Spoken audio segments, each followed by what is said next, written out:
So what we did is we chose people who either followed some of the main Republican Party accounts but not Democratic Party accounts, or the other way around, people who followed Democratic Party accounts but not Republican Party accounts. That way we could be reasonably confident, at least over a large data set, that we had some representative set of people where we knew to some degree of confidence their political affiliation. And then we just looked at the language that they used in their everyday tweeting. So this wasn't just when people were talking about politics or talking about particular topics. This is just their general language that they use in anything that they post on Twitter.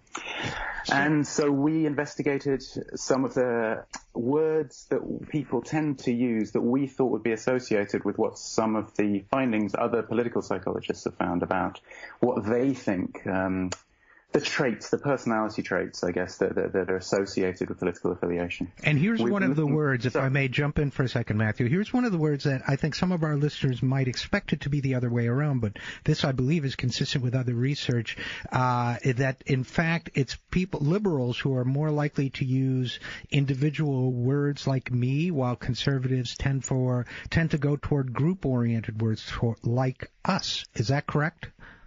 That's right. So we looked at the correlation with individual first-person singular pronouns. That's words like I, me, mine, myself. And it turns out those are stronger associated with the group who were Democratic Party followers versus first-person plural pronouns. That's we, us, our, ourselves, and so on. And those were stronger associated with Republicans. You're right that it might seem surprising, but it does fit with some of the things that other psychology studies have told us, that right-wingers are more likely to draw their morals and some of their sort of sense of what's right from things like whether the group that they associate with thinks that's right, or whether they think that it's something that's shared by a group.